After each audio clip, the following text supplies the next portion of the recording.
오늘 말씀의 제목을 익숙함을 다루는 지혜라고 했지만 뭐라고 표현을 할까?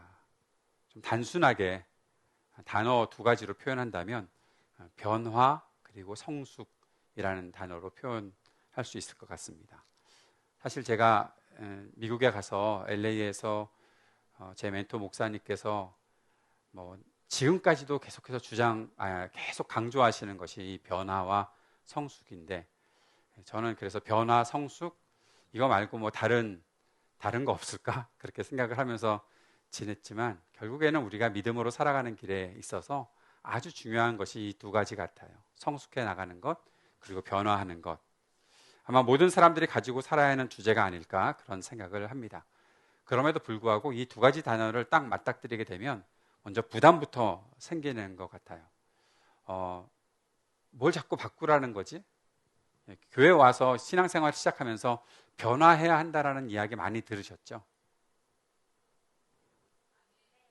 예, 들으셨었죠? 예, 기억이 나시죠? 네. 예, 변화해야 한다. 그런데 그런 이야기를 들을 때마다 여러분 어떻습니까? 정말 내가 변화해야 하나? 그런 질문 해본 적 없으십니까? 변화한다는 건 그럼 어떻게 바꾸라는 거지?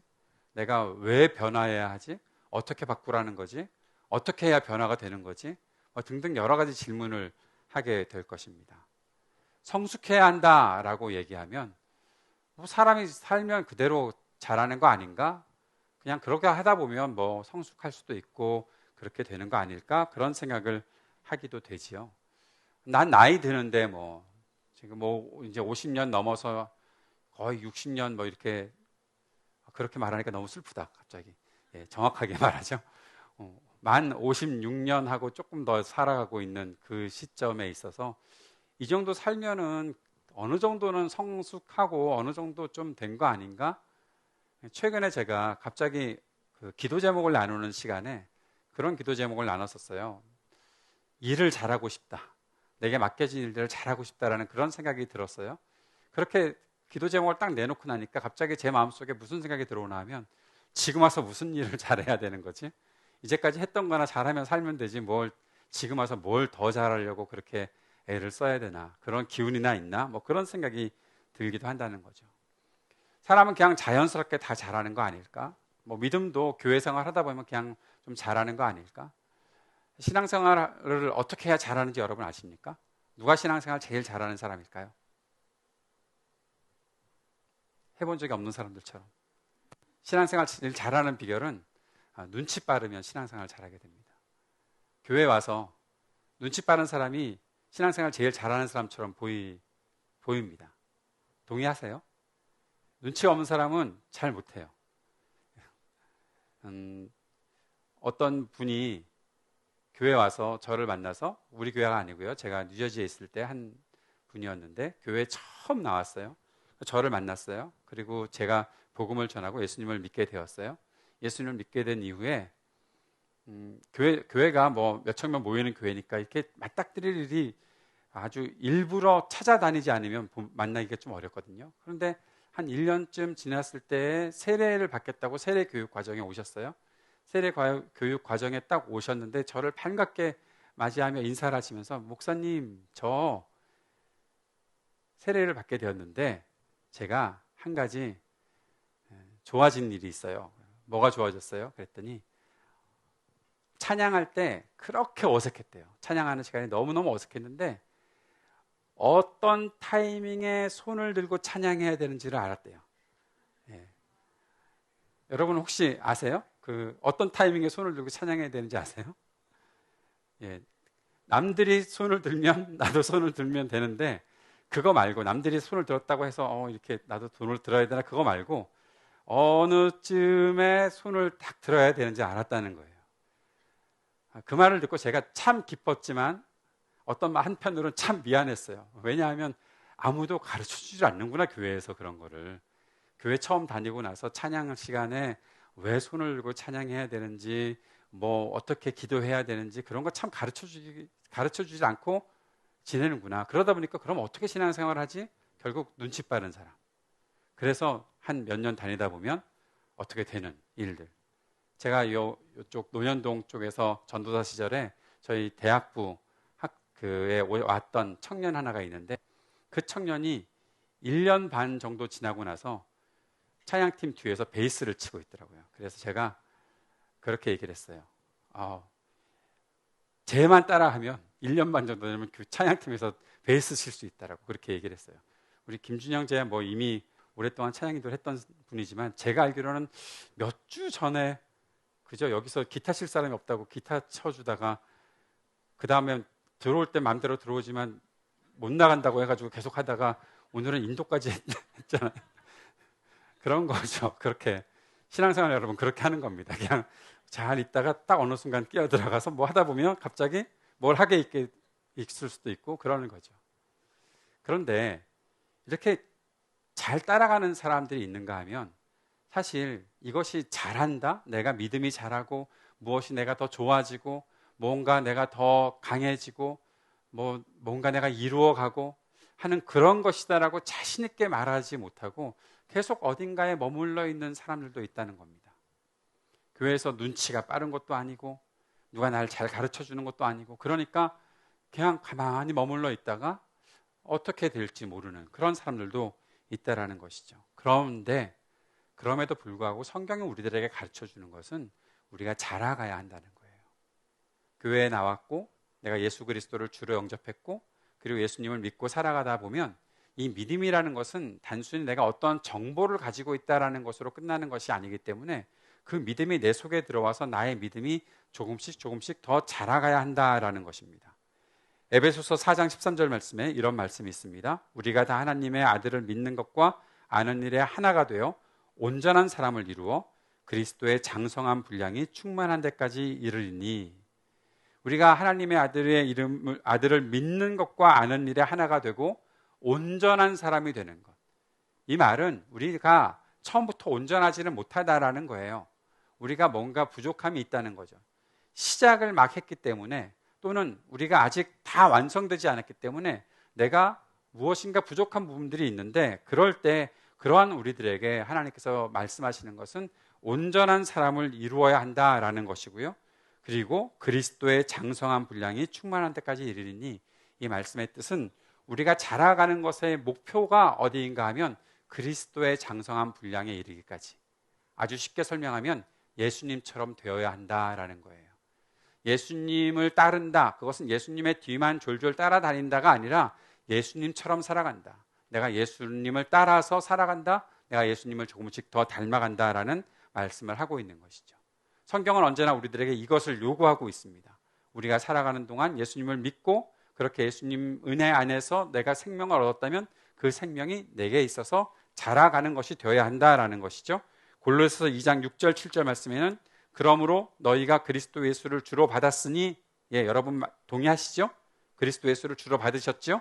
그렇다면 그 안에서 행하되 그 안에 뿌리를 박으며 세움을 받아 교훈을 받은 대로 믿음에 굳게 서서 감사함을 넘치게 하라. 뿌리를 박으며 뿌리는 왜 내립니까? 그냥 아니죠. 뿌리를 통해서 모든 것들이 공급되는 거잖아요. 나무는 뿌리를 통해서 양분을 공급받죠. 그러면서 세움을 받아 자라야 한다는 것입니다. 그리고 교훈을 받은데도 믿음에 굳게 서서 더 견고한 믿음을 가질 수 있어야 한다. 감사함을 넘치게 하라. 더 성숙한 그 믿음의 열매들이 있어야 한다라는 것들을 말하고 있는 것이죠. 믿음은 이렇게 자라나는 것입니다. 여러분 어제보다 오늘 믿음이 조금 나아진 것 같습니까? 이 말을 주일날 묻는 것이 얼마나 은혜로운 일인지. 그래도 오늘은 좀 내가 잘한 것 같으니까. 만약에 이걸 화요일쯤 물었다면 글쎄요. 내가 잘 안 되는 것 같은데요. 그럴지도 모르겠는데 주일이니까 여러분 한번 자신 있게 대답해 보십시오. 여러분 어제보다 오늘 좀 나아진 것 같습니까? 예, 아멘입니다. 네. 그런데 여러분 실망하지 마십시오. 우리가 내일 분명히 뚝 떨어질 겁니다. 내가 왜 잘했지? 기대도 안 했는데 잘았네? 그것 때문에 너무 신경 쓰지 마세요. 내일 그대로 다시 떨어질 테니까.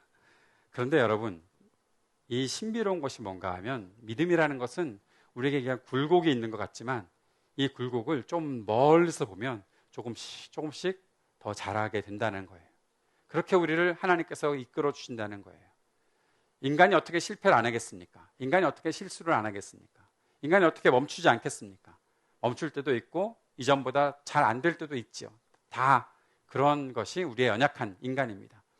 우리가 구원을 받았다고 말하지만 그러나 아직도 내가 연약한 육체 가운데 살고 있고 인생이라는 연약함 속에 있기 때문에 우리는 구원의 완성을 확신하고는 있지만 그러나 그 자리에서 자라가야 되는 부분이 있다라는 거예요. 자라가야 하는 부분이 있다. 성숙해야 한다. 그런 가운데서 우리가 꼭 생각해야 되는 것은 성숙입니다. 단순히 성장이라 그러면 사람들은 어떤 양적 성장, 겉으로 보기에 뭐 이렇게 아주 뭐해 보이는 거, 뭐 이렇게 위대해 보이고 뭐 잘나 보이는 거, 그런 것들을 자꾸 추구하는 사람들이 있는데 그거 아니라 우리가 추구하는, 그리고 성경이 우리들에게 가르쳐주는 성장이라는 것은 결국 성숙을 말하는 것이죠. 성숙이라는 것의 사전적 의미는 뭔가 하면 경험이나 습관을 쌓아서 익숙해지는 것이다 라고도 얘기를 해요. 더 기본적으로는 몸과 마음이 자라서 어른스럽게 되는 것이다 라고 하는데, 어른스럽게 된다, 나 같은 어른도 있으니까 어른스럽게 되는 거 그닥 그렇게 별로인 것 같은데, 다 아까 처음에 말씀드렸던 의미, 경험이나 습관이 쌓아져서 익숙해진다는 것. 여러분, 익숙해지면 뭐가 달라지죠? 운전을 예로 드는 게 제일 좋을 것 같아요. 여러분, 운전을 처음 배웠을 때는 뭐가 브레이크고 뭐가 엑셀레이터인지 잘 몰라서 그거 익숙하게 하는데 신경 많이 쓰지 않았습니까? 예, 물었으면 대답을 감사합니다. 네. 그랬었죠. 물론 운전하고 담 쌓고 사는 분들은 모르시겠지만 그렇거든요. 내가 이걸 어느 정도 밟아야 빨리 가고 어느 정도 밟아야 어떻게 정지를 하나, 그런 생각들을 많이 하면서 아주 복잡하거든요. 그런데 운전을 조금 하고 조금씩 더 익숙하다 보면 뭐가 되죠? 이게 기본으로 그냥 움직이는 거죠. 반사신경처럼 움직이게 되죠. 그리고 처음에 제가 처음 운전을 배웠을 때 저희 교회에 다니던 저희 교회 전도사님이 저를 안 좋은 분 같아요. 저를 자꾸 이렇게 겁주려고 운전할 때 그 룸미러와 사이드미러를 몇 번씩 보는지, 그거 너 몇 번이나 보고 있니?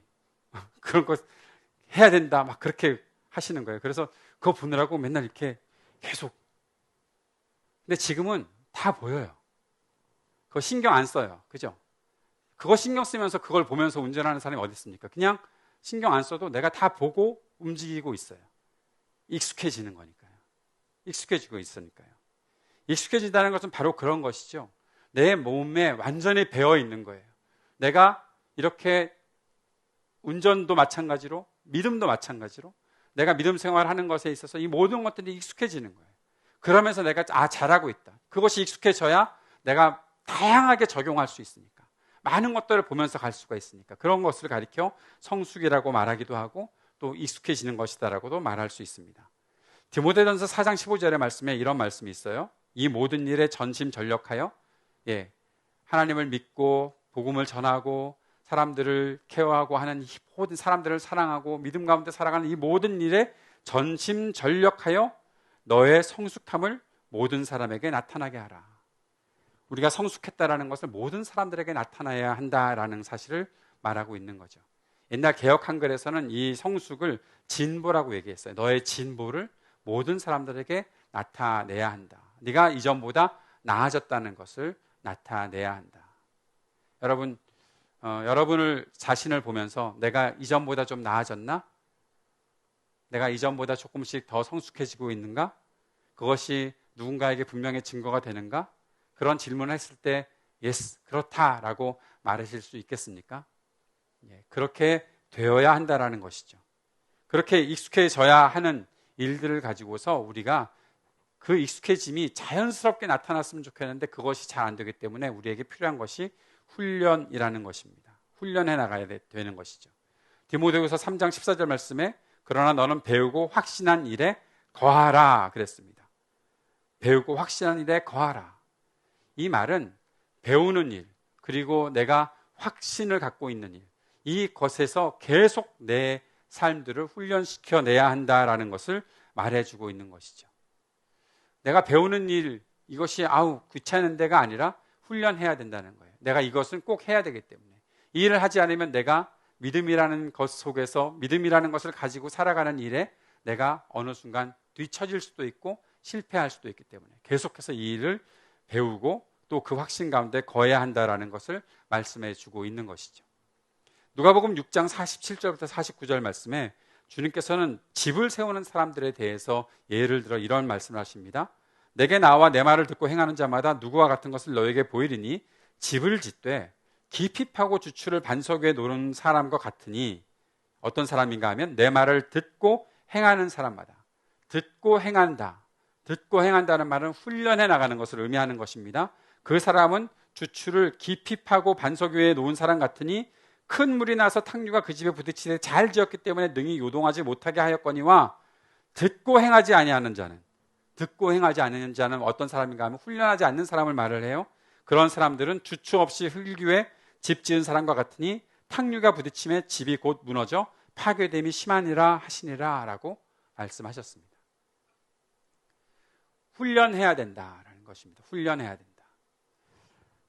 여러분, 훈련이라는 것을 말씀을 들으면 그런 어떠한 요구를 받으면 여러분 마음속에 이렇게 기쁨이 있습니까? 아니면 아우 또 아니면 아우 그거 어려워서 어떡해 라는 생각을 하십니까? 어렵죠. 예. 지난 주일에 제가 남철형제를 만났거든요. 제가 태어나서 56년 동안 제 육체를 가장 많이 아프게 한 사람입니다. 예. 제가 누구한테 육체적으로 고난당했던 적은 없어요. 사실 보세요. 어디 잘 자란 사람처럼 보이잖아요. 근데 제가 군대에서도 신음소리를 안 냈는데 저를 굉장히 아프게 했어요. 그런데 오늘 딱 만나자마자 그 특유의 미소를 지으면서 하고 싶은 말이 없냐고 물어보더라고요. 무슨 말을 듣고 싶었는지 계속 요구했던 대로 스트레칭 하고 있느냐, 또 운동을 잘 하고 있느냐, 몸 관리를 하고 있느냐, 앞으로 어떻게 할 거냐, 아마 그런 것을 물어봤겠죠. 그런 것을 듣고 싶었겠죠. 제가 이야기를 해줄까요? 말까요? 예. 훈련되지 않으면 아무것도 잘할 수가 없고 익숙해지지 않습니다. 몸도 마찬가지로 훈련해야 그것이 좋아지는 것이지 훈련하지 않고는 잘 될 수가 없습니다. 믿음도 마찬가지입니다. 훈련해야 됩니다. 사랑하는 여러분, 교회 와서 은혜 많이 받았다라고 말씀하시는 분들 참 많이 있습니다. 은혜 받았다. 은혜 받지요. 예. 예배도 뭐 수십 번씩 일주일이면 뭐 수십 번의 예배를 드리시는 분도 있을지도 모르겠습니다. 매일 말씀 듣는 것이 완전히 그냥 몸에 배서 많은 말씀을 듣는 사람들이 있을지도 모르겠습니다. 그런데 말씀을 많이 들었다고 해서 끝나는 것이 아닙니다. 저는 이런 예를 들고 싶은데 훈련하지 않는 것은 어떤 것인가 하면 이사를 가잖아요. 이삿짐이 집안에 다 가득 쌓아져 있잖아요. 그런데 이삿짐을 가득 쌓아놓고 집에서 뭐 쌀도 가져왔고 먹을 거 다 가져왔고 밥솥도 있고 다 있는데 이사 간 사람은 뭘 먹습니까? 이사해서 첫날 뭘 먹어요? 밥 해 먹어요? 짜장면 시켜 먹죠. 왜요? 어디 있는지 몰라서. 어디에서 뭐가 어디 있는지 그거 찾아내려면 정리를 해야 되니까. 그러니까 짜장면 시켜 먹는 거예요. 짜장면을 이사안에 먹는 이유는 그것에 있는 것 같아요. 이게 뭔가 하면 우리가 은혜 많이 받았다라고 얘기하고 말씀 많이 들었다라고 얘기하고 많은 것들을 내 속에 정보를 또 은혜를 막 받아 넣어 놓지만 훈련하지 않는 사람은 정돈이 하나도 안 돼 있는 사람 같아서 무엇을 언제 찾아서 어떻게 써야 할지 모르는 사람과 같은 거예요. 그러니까 이 사람은 성숙할 수가 없는 거죠. 좋은 거 다 있어. 찾아보면 다 나와. 어디가 다 있다니까요. 우리 속에 다 있다니까요. 그런데 그것이 언제 어디에 적재적소에 잘 드러나고 나타나서 그 일들을 내가 잘 해내는가? 그것과는 너무 큰 차이가 있는 거예요. 그래서 성경을 공부해야 되는 것과 똑같이 익숙해지도록 해야 되는 거예요. 그 말씀이 나에게 익숙하게 다가올 수 있도록 해야 되는 거예요. 아까 읽었던 본문 속에 에스라서 7장 6절 말씀이 있었죠. 이 에스라가 바벨론에서 올라왔으니 그는 이스라엘 하나님 여호와께서 주신 모세의 율법에 익숙한 학자로서 그의 하나님 여호와의 도우심을 입음으로 왕에게 구하는 것은 다 받은 자이더니, 지난 한 주간 우리가 계속 지난 금요일까지 에스라서를 묵상했었는데 교회에서 에스라서를 묵상하면서 에스라가 익숙한 학자라고 그랬어요. 모세 율법에 익숙한 학자라고 그랬어요. 그런데 이 익숙한 학자가 뭘 했는지 아세요? 모세 율법에 익숙한 사람이 논문을 쓴 것도 아니고 사람들한테 아주 뛰어난 설교를 한 것도 아니고 뭐 했나 하면 기도했어요. 하나님 앞에 골방에 들어가서 간절히 기도했어요. 죄악에 빠져서 살아가고 있는 이 사람들을 보면서 안타까움을 가지고 통곡하며 금식하며 기도했어요. 율법에 익숙한 사람이 그렇게 했어요. 그 말은 무슨 뜻인가 하면 우리가 하나님의 말씀에 익숙한 사람으로 훈련되려면, 아니 훈련이 필요한 이유는 내가 하나님의 말씀대로 살아가는 삶의 모습들이 내 속에 분명히 드러나야 하기 때문에 그런 거예요. 익숙하다는 것은 바로 그런 것이에요. 지금이 기도해야 될 때라는 것을 아는 사람이 에스라였던 거죠. 사랑하는 여러분, 여러분이 하나님의 말씀에 익숙한 사람이 되고 성숙한 사람이 되어가고 그것을 위해서 훈련해 나간다는 것은 내가 지금 기도해야 될 때인가? 내가 지금 복음을 전해야 될 때인가? 내가 지금 말씀을 암송해야 되는 때인가? 내가 지금 말씀을 묵상해야 하는 때인가? 내가 지금 믿음으로 살아가는 곳 속에서 어떠한 선택을 하고 무엇을 해야 하는가? 그것들을 제대로 적절히 해나가야 되기 때문에 이러한 훈련들이 필요한 거예요. 말씀대로 살아가는 훈련. 오늘 큐티를 했어요. 오늘 하나님 말씀을 묵상을 했어요. 그렇다면 그 말씀이 내게 어떻게 적용이 되고 어떻게 나에게 영향을 주고 있는지, 나는 그 말씀대로 어떻게 살아가고 있는지 그것을 계속 비추어보면서 훈련해 나가는 것이죠. 그것은 혼자서도 가능하겠지만 혼자서 거의 실패할 확률이 높아요. 누군가 같이. 그래서 우리가 공동체로 함께 있는 거잖아요. 함께 공동체에 있는 사람들과 함께, 정원의 식구들과 함께 내가 하나님 말씀을 어떻게 따라가고 있는가. 내가 지금 참 힘들고 어려운 때를 살고 있는데 하나님께서 이렇게 말씀하신 것이 있으니 그 말씀을 붙잡고 내가 이렇게 살아가고자 한다라는 그러한 마음 자세를 가지고서 자꾸 훈련해 보는 거예요. 훈련한다는 것은 우리들에게 아직 기회가 있다는 거거든요. 훈련은 때로 어려울 때도 있고요. 훈련은 때로 멈출 때도 있고요. 제대로 안 되는 때도 있어요. 그러나 그것을 지금 네가 잘하고 있다. 지금 아니면 좀 이렇게 하는 것보다 좀 더 나은 일들을 해야 되겠다. 그런 기회들을 가지고 고쳐나갈 수도 있는 것이고 조정해 나갈 수도 있는 거잖아요. 그런 일들이 바로 훈련을 받는 것이죠. 신앙생활에 이런 훈련들이 있어야 합니다. 사랑하는 여러분, 훈련을 다른 어떤 프로그램이라고 생각하지 말고 하나님의 말씀을 붙잡고 매일매일 말씀을 묵상하고 그 말씀대로 살아가기 위해 내가 지금 무엇을 하고 있는가를 생각하고 그 생각들과 결단들을 따라서 그 일들을 행해보고 그것이 어떻게 행해졌다는 사실들을 친구들과 함께, 식구들과 함께 나누고 그것을 통해서 더 발전시켜야 되는 것이 무엇인지 한번 또 도전도 하기도 하고 그러한 삶을 살아가는 것, 이것이 훈련이 되어야 되는 것입니다. 그래야 우리의 삶이 하나님의 말씀 앞에서 성숙한 사람으로 나아갈 수가 있는 거예요. 더 이러한 익숙한 단계로 나아갈 수 있어야 되는 것이죠. 로마서 12장 2절 말씀에서는 너희는 이 세대를 본받지 말고 오직 마음을 새롭게 함으로 변화를 받아 하나님의 선하시고 기뻐하시고 온전하신 뜻이 무엇인지 분별하도록 하라라고 말하고 있습니다. 이 성숙한 사람, 훈련을 통해서 성숙해진 사람은 가장 그에게 있어서의 아주 중요한 특징은 분별해내는 거예요. 이 길을 내가 따라야 하겠구나. 이 길에서 내가 가야 되겠구나. 여기서는 멈춰야 되겠구나. 아까 우리 마지막으로 불렀던 찬양, 주님 말씀하시면 내가 나아가리다. 주의 뜻이 아니면 내가 멈춰서리다. 나의 가고 서는 것 주님 뜻에 있으니 오 주님 나를 이끄소서. 찬양이 좋아서, 멜로디가 좋아서 부르는 것이 아니죠. 여러분, 이 찬송은 진짜 우리 안에 뜨거운 결단들이 있어야 하는 것이거든요. 내가 이 말씀대로 살겠습니다. 말씀해 주십시오. 주님의 뜻이면 내가 나아가고 주님의 뜻이 아니면 멈춰서겠습니다. 아니, 그 말씀은 반대로 지금 나에게 멈추게 하시는 것이 주님의 뜻이면 내가 멈춰서겠습니다. 내가 지금 앞으로 나아가는 것이 주님의 뜻이면 그렇게 나아가겠습니다. 그런 일들을 해나가는 그 사람이 바로 성숙한 사람으로 살아가는 것이죠. 그렇게 성숙한 사람으로 살아갈 때 우리의 삶 속에서 하나님께서 이루실 것들이 많이 있다는 것입니다. 저는 이 성숙이라는 것과 함께 익숙해지는 것을 함께 지금 말씀을 드리고 있는데 우리가 그렇다면 어떻게, 무엇에 익숙해져야 하는가? 가장 중요한 것은 하나님의 말씀에 익숙해져야 되는 것이겠죠. 말씀을 대하고 읽으면서 이것이 나에게 주신 하나님의 말씀이다라는 것을 내가 받아들여야 하겠죠. 그렇게 여러분 성경을 자주 대하시기를 바랍니다. 성경 말씀을 읽을 때 너무 생소한데? 그러지 마시고 처음 듣는 얘기 같은데 그러지 마시고 옛날에 읽어봤었는데. 물론 처음 듣는 때가 있어요. 그렇다고 너무 실망하지 마세요. 앞으로 계속해서 읽다 보면 익숙해질 테니까. 두 번째는 하나님께 순종하는 일에 익숙해져야 하는 것이죠. 하나님의 말씀을 내가 따라가야 하는데 그거 따르는 건 내가 처음 해보는 일인데, 물론 처음 시키시는 일도 있지만 하나님의 말씀을 따른다는 것에 있어서는 그것이 처음 하는 일처럼 되어서는 안 된다는 것이죠. 순종하는 일에 익숙해져야 할 것입니다. 그 순종 중에 가장 중요한 것은 사람을 사랑하는 일이겠죠. 사람을 섬기는 일이겠죠. 섬기는 일에 익숙해질 수 있는 여러분 되었으면 좋겠습니다.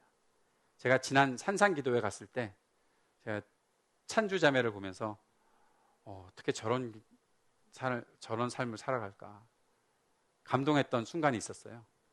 첫날 기도회를 하는데 목사님 그 강단에 그 물병이 없다고 물병을 갖다 드리는 거예요.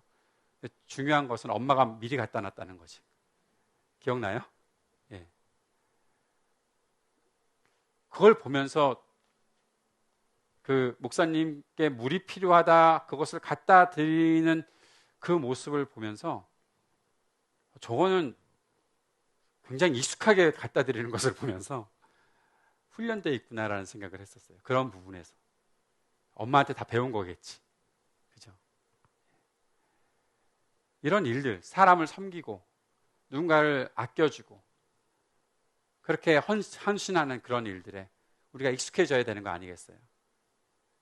누군가가 필요한 것이 있으면 그것을 채워주려고 하는 모습들이 있어야 되는 거죠. 그거 참 어려운 일입니다. 쉬운 일이 아닙니다. 이것은 훈련돼야 되는 일입니다. 그런데 우리가 익숙한 것만 하고서 살 수가 없어요. 내가 익숙한 곳에만 머물러서 살 수가 없어요. 오늘 또 한 가지의 도전은 이 익숙함을 다루는 지혜에서 우리가 훈련받아서 성숙해지는 일에 우리가 모든 것들을 잘 익숙하게 해나갈 수 있는 사람이 되어야 한다는 것이 하나의 지혜라면, 두 번째 지혜는 익숙함에서 떠나야 하는 필요도 있다는 것을 함께 나누고 싶어요. 그것을 가리켜 우리는 변화라고 이야기를 하죠. 사실 변화라는 것은 엄청난 위기로 우리에게 여겨질 수도 있습니다. 사람은 변화하는 것을 원하는 것 같지만 사실 변화하는 걸 싫어하죠. 여러분 변화 좋아하세요? 변화. 저는 헤어스타일에 관심이 많습니다. 어떻게 해야 머리숱이 많아 보일까? 여러 가지 고민들을 많이 할 때가 있습니다. 지난주였나 언제 미용실에 가서 그 헤어컷을 하는데 미용사께서 제 가르마를 이쪽으로 지금처럼 이렇게 넘겨버리는 거예요. 그래서 거기 아닌데요? 그랬거든요. 그거 아니에요. 그런데 그런 말씀하시는 거예요. 이렇게 하면 좀 더 괜찮아 보일 것 같아서 한번 해봤어요. 보니까 그런가요? 하고서 그냥 그렇게 해보고서 지금 있는 겁니다. 뭐라고요? 나이가 많아 보여요? 실패입니다. 그러면 바꾸면 되죠. 그게 중요합니까? 머리가 많아 보인다고? 머리가 많아 보인다고? 그러면 성공입니다. 그래서 제가 조금 젊은 사람의 연기를 할 때는 이렇게 하기로 하고, 좀 나이 든 역할을 맡으면 이제 반대로 연기로 하고, 그렇게 지금 생각을 하고 있습니다. 미용실 바꾸는 거 얼마나 어려운데요. 다른 데 가서 하려면 너무 신경이 쓰이는 거예요. 그래서 다니던 데를 다녀야 되거든요. 제가 미국에 있을 때 코로나가 시작됐을 때 미용실을 못 가는데 어떻게 해야 되지? 고민을 하다가 제가 자르기를 시작했어요. 뒷머리부터 시작해서 다 가위로 커트도 하고. 그렇게 하다 보니까 이제는 미용실을 못 가겠는 거예요, 또. 그러다 한국에 와서 싸니까, 미국보다 훨씬 싸니까. 미국에서는 그냥 웬만하면 한 30불 막 40불 하거든요. 그런데 가서 어떻게 잘라요? 근데 한국에서는 싸니까 저희 동네 18,000원. 그럼 딱 끝나니까. 이 동네에서 못 하겠어요. 이 동네에서는 남자 헤어컷 제일 낮은 가격이 43,000원. 못 하겠어요. 그래서 저희 동네 가서 해야 돼요. 자, 그게 중요한 게 아니라 변화하는 거. 중요한 일이고 꼭 해야 될 것 같지만 이게 어렵다는 것이죠. 맨날 변화하겠다 노래는 하지만 사실 그것을 정말로 변화를 시켜나가는 일은 참 어려운 일이 아니겠나 싶습니다. 창세기 12장 1절에 보면 오늘 읽었던 본문에 여호와께서 아브라함에게 이르시되 너는 너의 고향과 친척과 아버지의 집을 떠나 내가 내게 보여줄 땅으로 가라 라고 말씀하셨어요. 아브라함은 원래 지역적으로는 바벨론 지역에 살았던 사람입니다. 이 바벨론 지역에 살았던 사람이 하나님께서 지시할 땅으로 가라는 소리를 듣고 그냥 정처 없이 길을 떠나야 되는 거예요. 사실 바벨론에서 우상을 섬기던 그 가족들과 함께 그냥 살았던 사람입니다. 하나님에 대해서 모르던 사람입니다. 근데 어느 날 하나님께서 말씀하셨어요. 근데 그것을 따라가고 있어요. 이런 일이 어떻게 가능할까요? 사실 어떻게 가능했는지 여러 가지 신학적인 그런 연구들이 있지만 성경 자체가 이렇게 증거하고 있어요. 그것을 히브리서 11장 8절 말씀에 믿음으로 아브라함은 부르심을 받았을 때 순종하여 장래의 유업으로 받을 땅에 나아갈 때 갈 바를 알지 못하고 나아갔으며 라고 말씀하고 있습니다. 전혀 알지 못하는 땅으로 나아간 것이 그에게 믿음이었다라는 거죠. 그의 삶에 완전히 큰 변화가 일어나고 있는데 그 일을 택하고 그 길을 선택하는 것이 믿음이었다라고 성경이 말하고 있는 것입니다. 어쩌면 믿음은 우리들에게 변화를 요구하는 것일 수도 있겠다라는 생각을 하게 됩니다. 믿음이라는 것은 거의 대부분 미래지향적이기 때문에 그런 것이죠. 내가 내일을 어떻게 살아갈까? 내가 앞으로 어떻게 살아갈까? 그것을 향해서 내가 믿음을 갖고 있는데 그 믿음이 필요한 이유는 내가 바뀔지도 모르고 내가 새로운 세계로 나아갈 수도 있으니까 그런 것이겠죠. 예전에 우리 조은일 목사님 오셔서 말씀 전해주실 때 다니엘에 대한 이야기 나눴던 거 기억하십니까? 다니엘서 1장 6절 7절에 보면 그들 가운데는 유다 자손 곧 다니엘과 하나냐와 미사엘과 아사랴가 있더니 환관장이 그들의 이름을 고쳐 다니엘은 벨르사셀이라 하고 하나냐는 사드락이라 하고 미사엘은 메삭이라고 하고 아사랴는 아벳느고라 하였더라. 바벨론에 가서 완전히 우상을 섬기는 사람들의 그 이름을 따서 다 계명을 해버린, 그리고 그 이름을 가지고 살아야 하는, 심지어 그 이름을 가지고 살아가는 것이 정말 어떤 면에서 하나님을 믿고 하나님 앞에 충성된 사람으로서는 굉장히 수치스러운 일처럼 여겨지는데 다니엘 빼놓고요, 거의 모든 그리스도인들이, 예수 믿는 사람들이 다니엘 빼놓고 이 하나냐와 미사엘과 아사랴의 이름을 보통 사드락, 메삭, 아벳느고로 기억을 하고 있어요. 이게 바빌론 땅에서 주어진 우상에 관련된 이름인데 지금 우리들조차도, 성경을 많이 아는 사람들조차도 사드락, 메삭, 아벳느고라고 그렇게 얘기를 하고 있으니까 그 이름을 가지고 살아가는 것이 얼마나 어려운 일이겠어요. 하나님께서 정해주신 이름이 있고 하나님을 믿는 사람으로서의 이름이 있는데 새로운 세계 속에 나아가서 살아가는 것이 얼마나 어려운 일이었겠어요. 변화를 받아들여야 하는 일들. 그러나 그들은 하나님에 대한 신앙은 굳건하게 지키되 그 신앙에 변함이 없되 그들이 살아가고 있는 환경들에 그들은 잘 적응하고 살았던 사람들이 되었어요. 여러분, 그들이 우상에게 절하지 않습니다. 그러나 우상에게 절하지 않았지만 그들은 그것을 가지고서 탁월한 하나님의 사람들로 살았고 그 땅을 변화시키는 사람들로 살았어요. 왕을 변화시키는 사람들로 살았어요. 그들에게 주어진 삶에서 두려워하지 않고 그 길로 나아갔던 것이죠.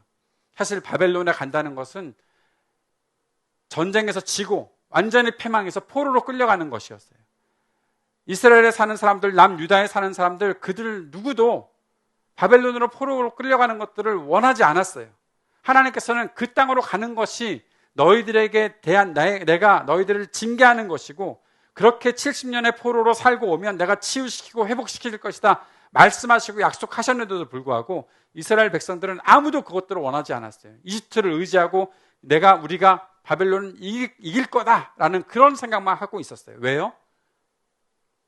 늘 하나님께서 우리에게 평안을 내려주시고 나를 잘되게 하시고 그것들만 그들에게 익숙했었으니까. 하나님의 말씀을 따라서 사는 것은 상관없고 하나님 말씀대로 살아간다는 것은 아예 먼 일이고 내가 지금 편안하고 내가 지금 안정감을 찾고 내가 지금 생존하고 살아남고 그것만이 그들에게 익숙한 일이었기 때문에. 그러나 하나님께서는 그들을 패망하게 하셨고 결국 바벨론에 다 포로로 끌려가게끔 하셨던 것이죠. 그들의 삶에 큰 변화가 일어나게 하셨던 거예요. 그러나 변화를 두려워하지 않고 그들은 하나님의 뜻을 쫓아 살고 그 땅에서의 자기들의 사명을 발견하고 살았던 사람들이 되었던 것입니다. 누가복음 5장 5절에 보면 시몬 베드로가 있습니다. 시몬이 예수님을 만났어요. 예수님께서 밤새도록 한 마리도 고기를 잡지 못했던 시몬에게 깊은 곳으로 가서 그물을 내려라 말씀하셨고, 그때 시몬이 이렇게 대답합니다. 선생님, 우리들이 밤이 새도록 수고하였을 때 잡은 것이 없지만은 말씀에 의지하여 내가 그물을 내리리이다. 지금 이 시간에, 이때에 예수님의 말씀을 듣고 그물을 내린다는 것은 그들에게는 그동안 하지 않았던 일이었거든요. 그러나 말씀하셨으니까 그 일을 하겠다라고 순종하고 그물을 내렸습니다. 아까도 읽었던 로마서 12장 2절 말씀에 오직 마음을 새롭게 하고 변화를 받으라고 말씀하고 있습니다. 변화를 받으라고 말씀하고 있습니다. 이 말이 우리들에게 이러한 도전으로 들렸으면 좋겠습니다. 너 익숙한 것에 머물러서 그냥 그 자리에서 편안함만 추구하고 살 거니? 아니, 지금 너는 그곳에서 떠나야 할 텐데 그것들을 과감하게 떠나지 않겠니? 그것에서 떠나야 될 것이 내가 너에게 이루어줄 그 일이고 그 새로움을 네가 입어야 하겠는데 언제까지 거기에 그냥 머물러 있을래?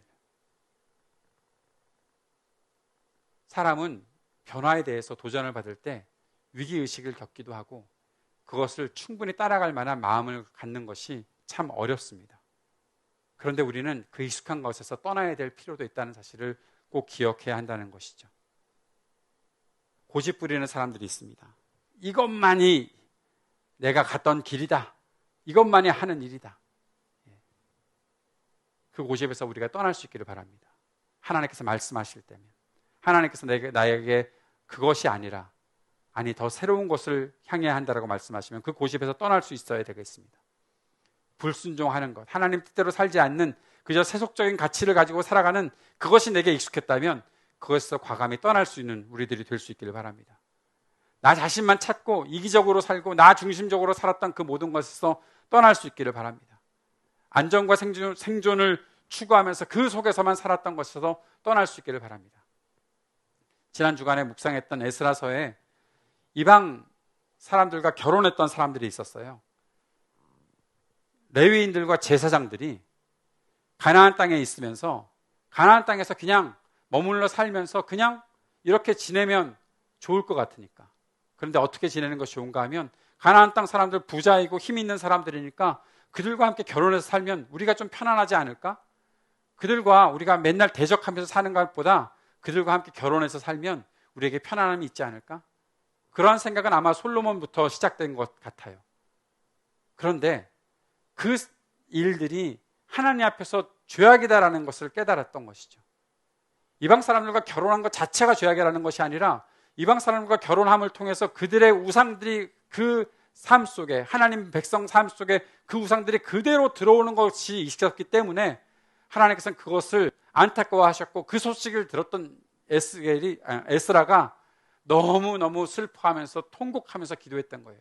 우리 민족이, 우리 백성들이, 특별히 제사장들과 레위인들이 왜 이렇게 살아가고 있느냐고 하면서 수염을 뜯으며 머리를 뽑으며 그렇게 기도했다고 그렇게 말하고 있어요. 그런데 그러한 것 속에서 그들이 도전을 받았던 것이죠. 어떠한 도전이요? 다 내보내겠습니다. 이방 여인들, 그들과 결혼해서 살면서 낳은 자식들 다 내보내겠습니다. 여러분, 이게 쉬운 결단이 아니잖아요. 이혼해야 되는 것이고 자식들도 다 내쫓아야 되는 것이고, 물론 그들이 살아갈 길들을 다 예배해주고 준비시키고 그렇게 했을 것입니다. 그런데도 불구하고 그 마음속에 있는 그 고통스러움들이 분명히 있었을 거 아니겠어요? 근데 그 고통을 감내하고서라도 하나님께서 그런 요구를 하신다면 그 길을 따르겠습니다라는 결단을 하고 있는 것이죠. 큰 변화가 일어나는 것인데 그 길을 감당해 나가는 것입니다. 고집 부리지 않고 하나님께서 뜻하신 일이라면 그 고통을 감내하겠습니다라고 결단하는 것이에요. 모든 익숙한 것에서 떠나겠습니다. 안전과 생존을 추구하던 것에서 떠나겠습니다.